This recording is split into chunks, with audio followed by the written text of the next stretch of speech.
भी कर ले बाबूलाल, आज तो के शर्त जीते ना दे। राघो आज तक लेना हरली ना हारब, ये तो समझ में आ जाए आज तो के जीते ना दे।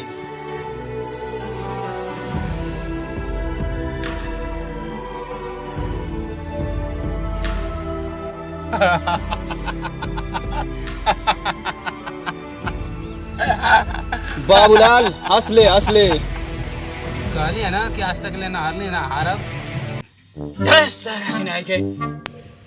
हर बारी हमसे जीत जाला। राघव बाबू 10 साल का रिकॉर्ड बा, ना हरली ना हारब। सही बात है बाबूलाल, तो के शर्त में क्यों ना हरा सकेला।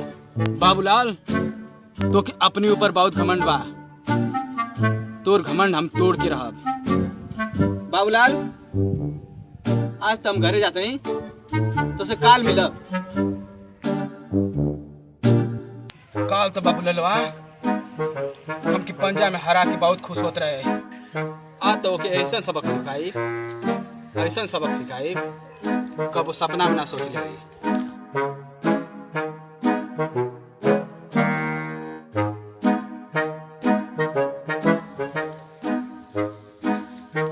हेलो बाबूलाल, अरे कहाँ बड़ा?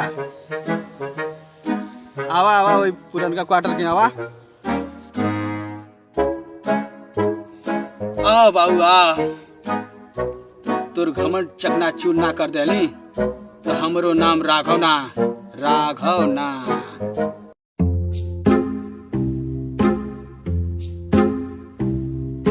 हाँ राघो कहाँ बोलो रहा हमके?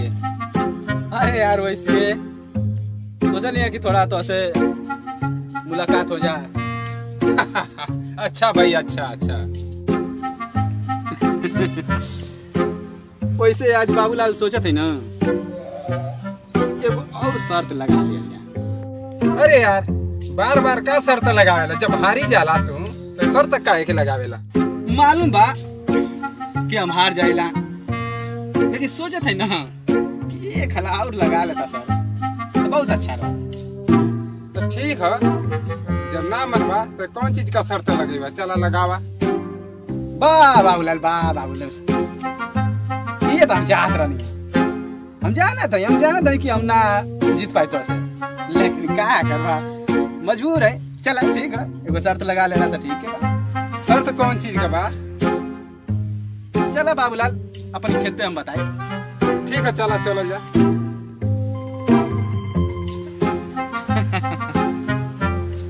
हाँ तो बाबूलाल शर्त ई लगाए के बाद कि भूतैया बागी के नाम सुन ले कि ना? भूतैया बागी सुनले तो बाणी, कौन काम बा? अरे बाबूलाल काम नहीं खे, शर्त बा शर्त। तू तो जानता ही हवा भूतैया बगीचा के बारे में। सुन ले बानी भूतैया बगीचा में बूटन रहेला, बूटन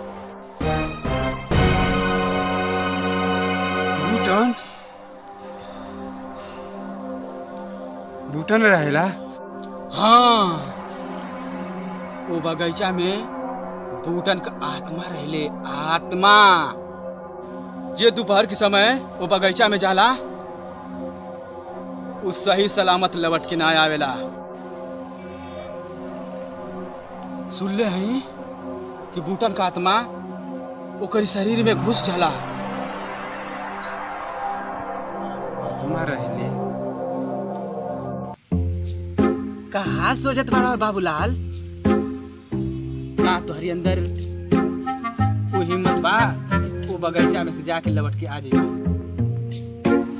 का फालतू का शर्त लगाओ, दूसर शर्त लगाओ। अरे डरा गेला का? जाए दा डरा गेला तो जाए दा जा। राघो तू के तो मन में है कि हम डराए वाला काम ना करीला।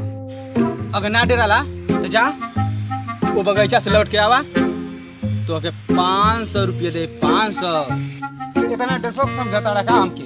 अबे हम जाते बगीचा में। सही में? अच्छा जा भैया जा लौट के आओ। अबे जाते हैं, अब पैसा तैयार रख।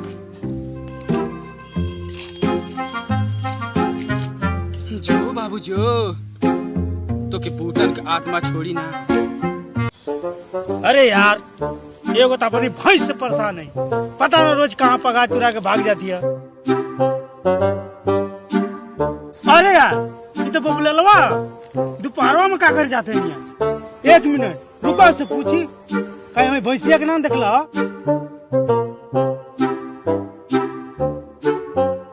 अरे बाबूलाल दोपहरों में कहाँ जाते हो?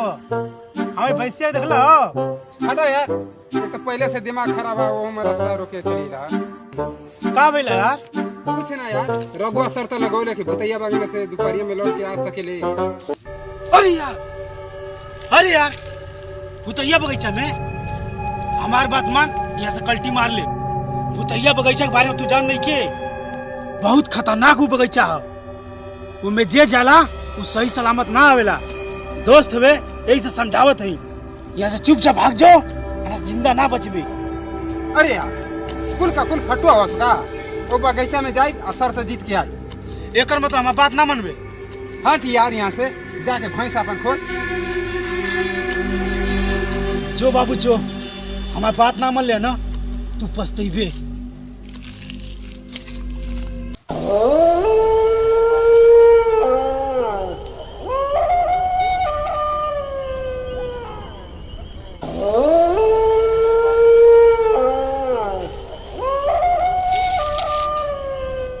रीस सरवा बड़ा भयानक भयानक कुकुर होता बड़ा सो ये मर्दवा था ना। अरे हम कहाँ से कहाँ ये जंगल में चले नहीं।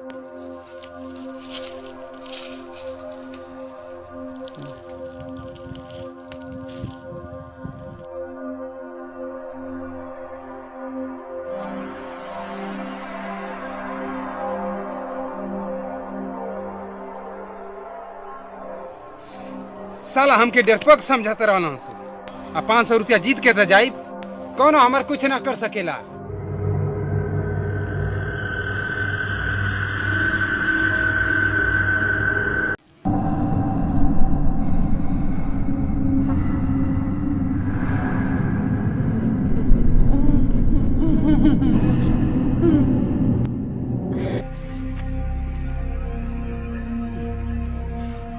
अरे यार कैसा ना हमके झटका लगा था यार, अब यहाँ से निकल रही मैं भलाई बा।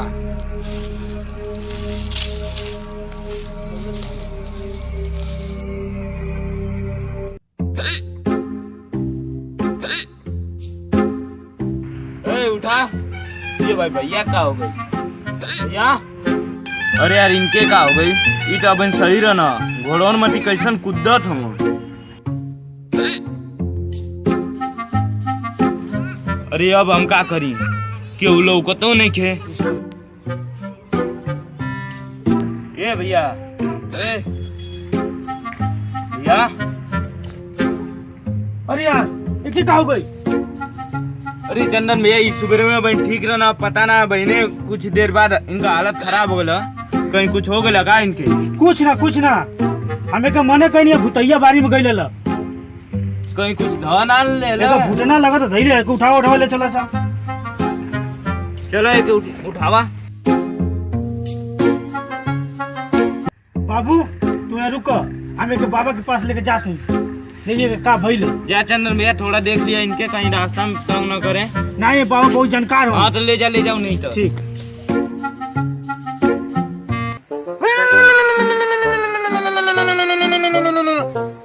अंड भंड संड फंड हंड चला। हाँ गुरु, तू चिंता मत कर, 4 गो नवनाथर जादू के खेले वाली कि पक्का सोखा बन जाइबे। हाँ गुरु। कौनो भूत प्रेत के पकड़ के असार के निचोड़ के बैठ देबे यही में। चला। हाँ गुरु। अगर कोनो ग्राहक ना आई हाँ। तो कैसे आज का रात कटी रे? पौवा तो पियत पे सर हमें खांसी होके लगत रे। रुक, अब भी अपनी देवी के मनावे दे। ए ललचैया भाई, ऐसन वरदान था कि दुनिया का सारा भूत प्रेत हमारे एक कदम में आगे गिर जाओ और सबका दुख दूर हो जाओ।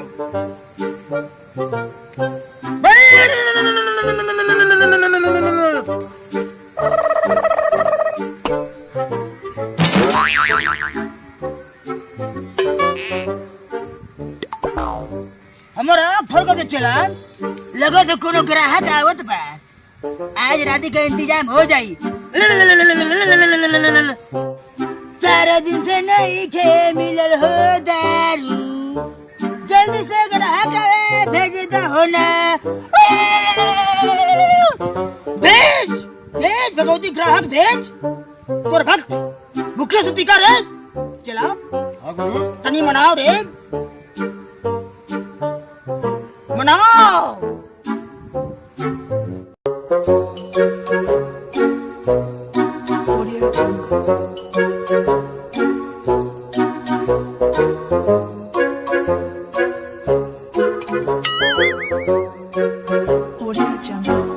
कहाँ परेशानी है बालक एकरा के कहाँ परेशानी है भूतैया जंगल में गए बाबा। एक मिनट तू ही बता दे बा तो हम ध्यान रखेगा करब ये कहाँ गई ना कहाँ आई ना हम सब बता सकेगा अरे चला हाँ गुरु हम अंतर्यामी हैं और का अब भी देख के बताओ थे एक ऊपर कौन जिनका साया बा देवी सबूर सरो जला के भस्म कर दे भेजा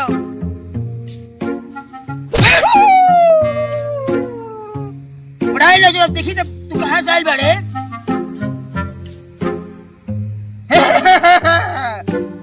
शर्त का मामला रहा ये घमंडी है अपने शर्त के चक्कर में पड़ के भूत के नौता दे रहे बा 1 मिनट अबे तोर दुख दूर कर थई चला हाँ गुरु तेरे सावधानी से रहिए देख हरकत कर कुछ उठा के मार मत दे हमके हाँ गुरु आराम से रहो बताओ थी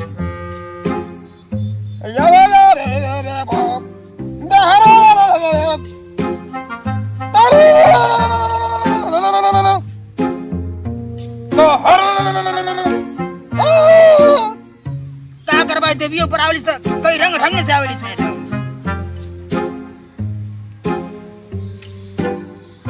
देख अब बहुत गलत हो नाटक एकरा के छोड़ के भाग जाओ कहे से कि हमारे सड़र में आ गइल बा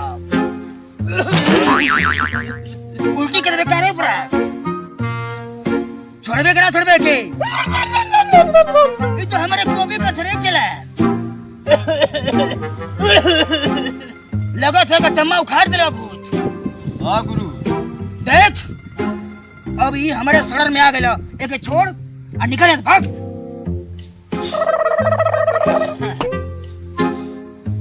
लगा था ये तेरा नाच सुधरी अब भी हम बताओ थे कि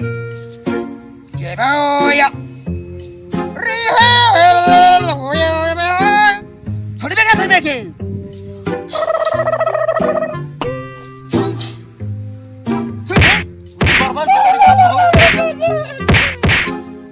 इतना महंगा भूत हम पहली बार देखने हैं अब भी हम तो उपाय करते हैं चला हाँ गुरु माचिस दे गुरु मजिसिया से भुला गई नहीं मरोई बेकार है जब भगवती कैसे है रे जब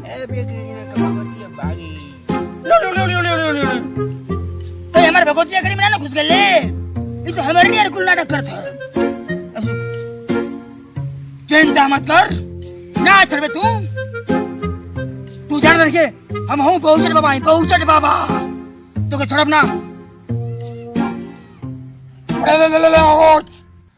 जिन्न भिन्न साकनी डकनी मकनी फकनी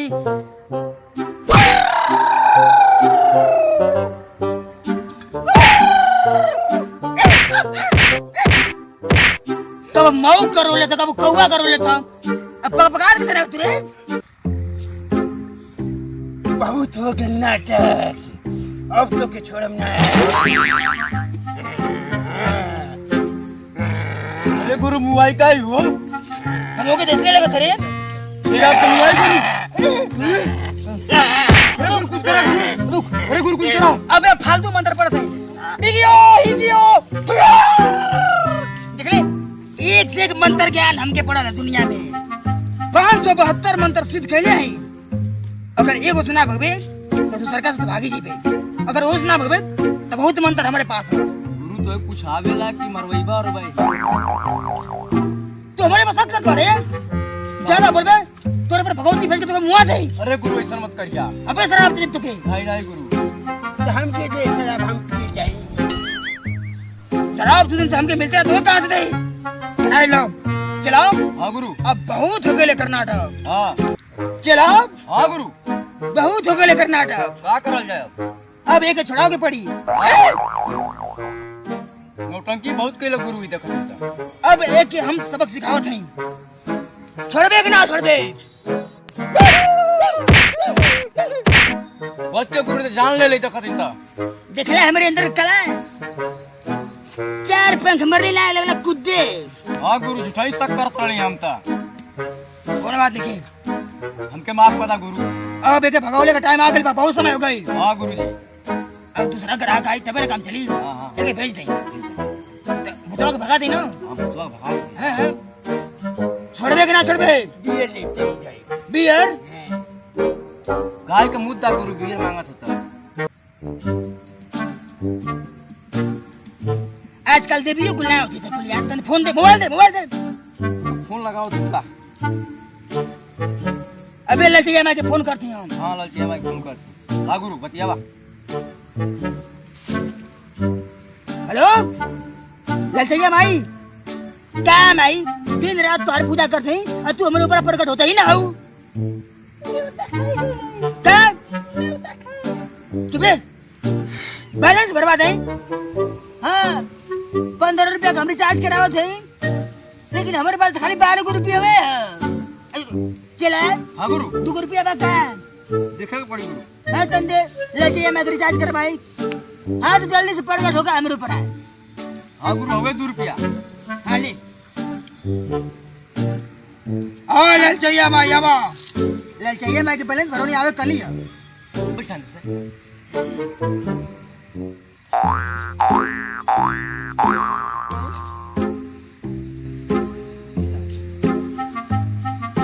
हमारे भक्त के परेशान कैले है तू, तो के हम छोड़ा बना है। तेरी मुड़िया के ऐसे छप से काट दे।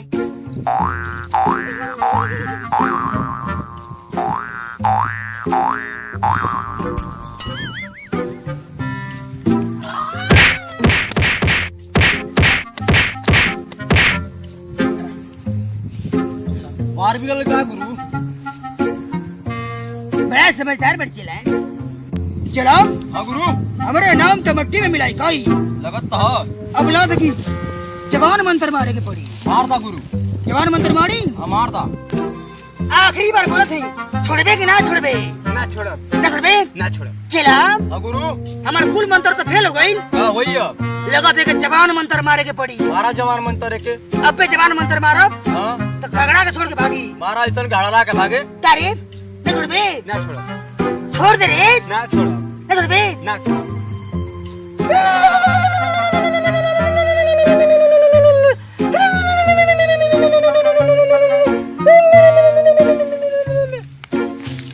चला हाँ गुरु। लगा थे कर दांत लग गई बा। तंत्र तो खोले मारो ना गई। दांत खोले कर। गुरु हमके तो लगा मर गई। अरे ना रे ऐसा मत बोल। अगर मर जाए तो पूरा गाँव वाला हमारे के बड़ी मार मरी। अरे दांत खोल। सांस उसना लगा गुरु लगा। अबे दांत खोल। गिरिंच ले गए हम दांत खोलिए कर। ले छोटे बड़ा पड़ खेले चुरा ले बजा। हाँ दांत गुरु कुल मुझे 5 रुपया कराए दे। 5 रुपया तो 5 रुपया। चला हाँ बाबा बालक ठीक हवा? ठीक बानी। हाँ जा तो के भूत पकड़ ले रहे तू ठीक हो गया जा। जा जा जा जा जा। घड़िया घड़िया भूत वाले के भाग गए। तू लेके भाग का। बाबू अब तन तछना मारता आलू जल्दी हम चला जा। अल्लाह बाबा कहीं और चले के लिए। हाँ जा लो तू जा। चला ये घड़िया कितना का होई रे? वही 100-150 गुरु। हो ना? हाँ आज मुर्गा भात खाई जाए। एकदम खाई गुरु। आई आई ऐसा चले। हाँ अपना खातिर बंटी बबली हाँ। और हमके मिस्टर लाइन ठीक है गुरु। लेके पलानी पे पहुंचू। अच्छा खाना कहाँ से आई हो गुरु? मुर्गी है ना? की कर? अरे खदेरन को हाँ चुरा के काट दे। ठीक है।